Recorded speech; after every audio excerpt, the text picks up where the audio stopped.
Hi, welcome everyone.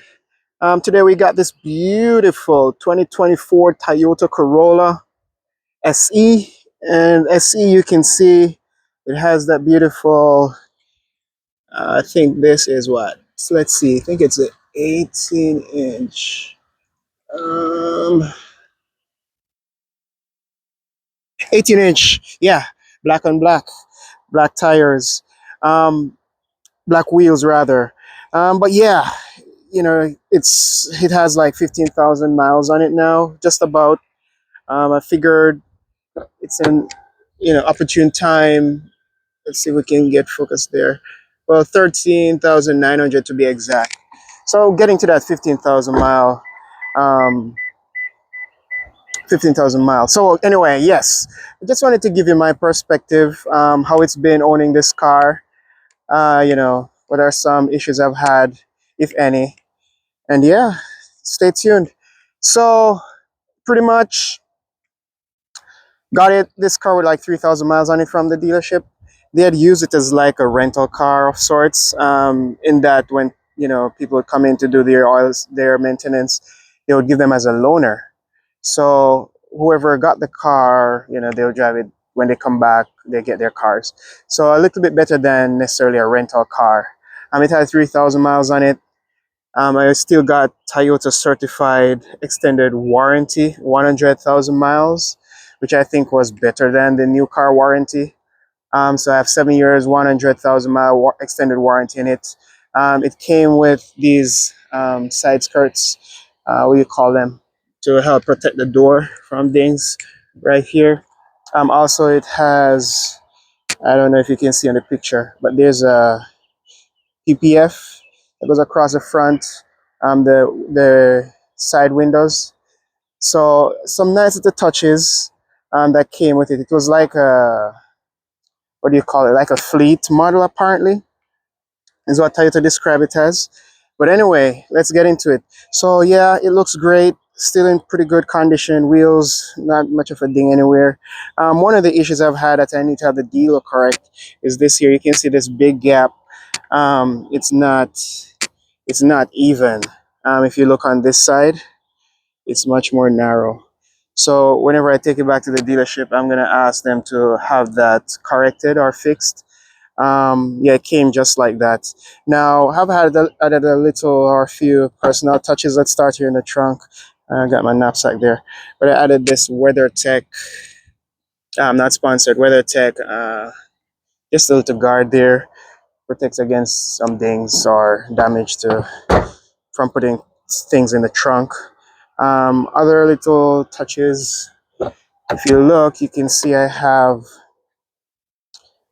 these leather seat covers. Um, they're very beautiful. The texture feels very nice. However, the fitment's not great. You can see it's always coming undone here. I try to adjust the clips underneath the whole 9 yards, and it always still comes undone. So it looks great, but functionality is not the best. Show you the rear. Looks fantastic. But again, here you can see there's no seat belt coming for the middle seat.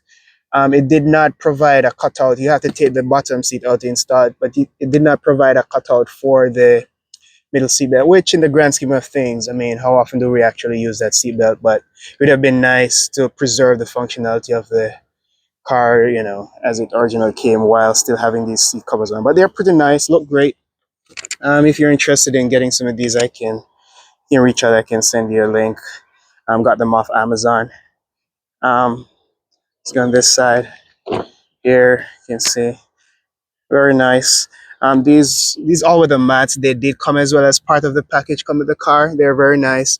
A little bit of a pain to clean, but if you're one of those car washes where they have the air gun, it makes it much easier. You can just blow it out. You have two USB-C ports here at the back. So yeah, very nice. This car, oh my goodness. I think Toyota did, little touches again. I have that additional side view mirror, helps, cover your blind spot. This car does not come with a blind spot warning, but that little side mirror helps. Also, when you're backing up parking, helps to prevent curb rashes and stuff of it, and things of that nature. And again, you can see these are Toyota all-weather mats. They're pretty nice. Here, a little dirty there. I haven't cleaned up the car in a while, but you can see nice seats. And yeah, let's get around to the driver's side.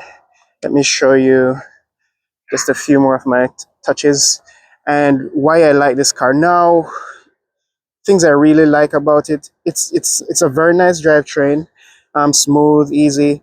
Yeah, it has a CVT. Some people complains about the droning. It's really not that much of a problem or a bother for me. And I like cars with, I drive cars with automatic transmission, prefer them somewhat, but it's not been an issue for me. Probably the main thing for this car is going to be the gas mileage I get. I mean, it's phenomenal just how mean this car is to the gas stations. I mean, it's literally sips oil, sips gas. Um, but again, to the touches, I have a phone holder. Yes, my interface there is wireless, Android, Android Auto, Apple CarPlay. However, sometimes for whatever reason, I'm needing to probably watch something which I shouldn't be doing while I'm driving, or I'm having an issue, I have that as an option. Or if I wanted to record something on the road, I can put my phone there and record. But again, with the touches, I got this steering wheel cover off Amazon. Works great, fits nice, looks good, protects my steering wheel. Yeah, this mat, of course, driver's mat's a little dirty. But looking from the door, interesting, we do have just one auto, just one touch. The driver's window is one touch up, down. Little knob here. I wish this was something you pressed instead of this joystick kind of a thing to adjust your side mirrors, because you never know. These feel like they might break out easy. Cup holder space there. Now your trunk release is there. It's manual, as well as your gas cap release. That's manual. Coming to the side here, you do have auto I beam. You can adjust the brightness or dimness of the screen there on the instrument panel, your vents. So yeah, getting in there, you do have right here. I like that auto. Your lights. Set your lights in auto. They're LED lights at the front, incandescent bulbs at the back. So looking at that, there's something. The car Toyota, this Corolla in particular, is an example of how well Corolla does cars. They give you just enough, of the essentials in particular. Because, you think about this, yes, you know, in this day and age, I believe every car should come with an automatic on. Like, you leave it, forget it. I mean, in addition to that, they give you auto high beams, which is nice and when you're driving at nighttime. Again, simple, keep it simple. Your wiper up, down, typical, nothing fancy. Keep it simple. Your controls are here. To control your instrument panel there, you can go up, down, okay, side, you can do whatever you want to do there. And I can go through that at some other point. But they kept it simple, simple interface here. Easy to use for the most part, quite intuitive. It's better than the last one they had, I must say. However, I have a 2022 Avalon. For this subscription thing is I think it's becoming an issue, because for my 2022 Avalon, um, the subscription for remote start, where you can turn on or off the vehicle, unlock lock, it's like $80 per year. In addition to that, the subscription, what else does it offer?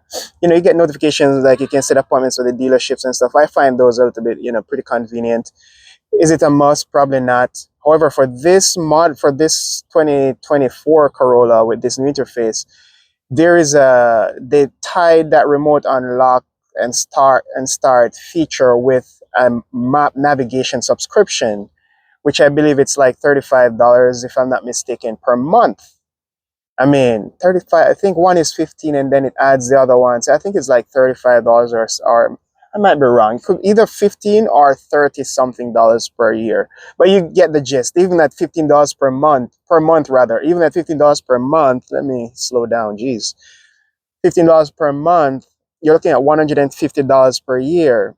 And then, I think it's a thing where manufacturers, they are trying to find these different ways to tie customers to these subscription, of course, because they found that those are pretty um, profitable and they have pretty high margins. So it's like I like that my Avalon has that unlock lock feature, remote start, and so forth that I can do through the app, even though it only stays on for 10 minutes. Which is another thing. When you do the remote start in the Avalon, you come in the car, it shuts off. For this one, Toyota upgraded that system where if you remote start, you come in, you just put your foot on the brake, press the start button, and the car stays on. So that's a nice little improvement over the older models. But back to the subscription. So I like that feature, but do I want to pay for $15 a month for a subscription? I think the navigation should be standard or should be an option where you buy that as an option for your car, and that's it. If you want to pay for updates or some charge for updates in the future or something, that's great. But for me to be spending $15 a month having bought the car for however many hundreds, all these thousands of dollars, then be spending over $150 per year on this navigation subscription, I think it's a little unfair to the consumer. It's fine if you want to pay, charge for updates to that, but to have to pay for the subscription on a continuous basis, it's a little unfair.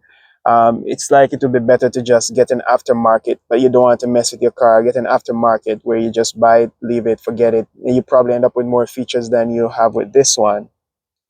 But separate from that, that's one of the things I don't like. But as I was saying, pretty standard interface. Nothing too fancy. It does have different drive modes. So, I have it in eco right now. Let me see if I can zoom in there. Eco, you have eco, normal, sport. I like to just leave it in normal. Uh, but yes. So I'm loving the car. And again, speaking to them just doing things right, no fancy button, just your typical gear shift. Another thing that I like in particular, if you notice, you hear, I don't know if you can hear the rear brake, the park brake being released. It has backup camera. The rag there is kind of blocking it, but yeah. Um, but when you put it into park, it automatically engages the parking brake. I think that's one feature every manufacturer who has an electric parking brake should employ. Because what I like about it, when you park the car, unless you're going to leave it for a long time, it can be an issue. But when you park the car, it engages the parking brake, so the car is not left hanging on the transmission, which over time can erode the torque converter or whatever, can affect your transmission. But because most people they put it in park, step out of it. If it's on a hill, they don't care, and that car is resting on the transmission. By doing this, it ensures more longevity to the transmission because it won't be resting on the transmission, but instead on the brakes, as was intended or as is ideal. So yeah, these are the little things I think they think about that work. And again, this is some people, they are all about power seats, 20 way, 15 way, 36 way. You think about Lincoln and their seats, very nice seats. I've all these adjustability Mercedes, but now I'm in a Corolla. I just want to get from point A to B. Hey, I don't have to wait. I just scoot it forward, push it back, right there, simple and easy. How likely is that to break? I want to argue very unlikely. You lift, you push, you whatever you want to do. It's all manual. So they give you just what you need. So instead of spending money on putting all that technology and electronic stuff into the car, which are likely to cause more issues, are likely to break, they kept it simple. Wiper blades, your simple old style wiper blades. Most manufacturers, they are hiding the wiper blades under the hood for aerodynamics to improve fuel efficiency, to get more fuel efficiency, to make the cars more fuel efficient. Toyota kept it simple, and at the same time, they were able to provide to get you a car that gives almost 40 miles to the gallon. Sorry, I'm just getting under the hood here. So the hood latch, it's right here at the top versus at the bottom traditionally. So anyway, yeah, here she is, 15 miles. Starting to get a little dirty. It works fine. Efficiency is the name of the game. I wish they still had, a little bit of a cover over these. Again, one of the areas they probably saved some money. How much, I'm not sure. Most of this stuff, it's now plastic versus metal, the coverings. I don't know how those will hold up over time, but we're talking about Toyota, focusing on the essentials, keeping it basic, but at the same time, reliable. So I'm confident that this car will give me 500 miles, 500,000 miles. I mean, I would hope. I wouldn't say I'm confident. I would hope. I think a big part of that is how you take care of your car. And I have all intentions of, taking care. I do oil changes every 5,000 miles, stuff like that. That basic maintenance, I try to keep up and be ahead of those, as I feel like do your oil changes, your transmission fluid change. They don't recommend it. I think every 60,000 miles that should be done. My filters. So yeah, it's been a great experience. Now I do plan on titling this my ownership experience, and then sharing the issues I've had. The only issue really I've had so far, if you this lent it to a friend and they hit a pothole, it blew the tire out completely. Now this is one of the issue. It grips great, drives nice. However, you can see how skinny these tires are, and I think with any low profile tire, this is gonna be an issue. It's not specific to this car. I thought about possibly upgrading these tire, upgrading or changing the wheels to probably the ones in the LE or some of the other models with bigger, thicker tire wall. But then you think about it, it drives nice. If I'm the one driving it, it's less likely that I'm going to be blowing out the tires every minute. But I was able to get the replacement. This one I did at the dealership, I believe. I have a white 2024 Toyota Corolla as well. Same thing, same side, blow out the tire. The dealership was like 200 and something dollars, pretty expensive. However, I was able to find these on Walmart, and it would have cost me, I think it was 180 to $200 to have it shipped and installed at a local tire shop. They charge like $25 to have it installed. So yeah, separate from that, really I've had absolutely no issue with this car so far. Drives like a dream. It's reliable.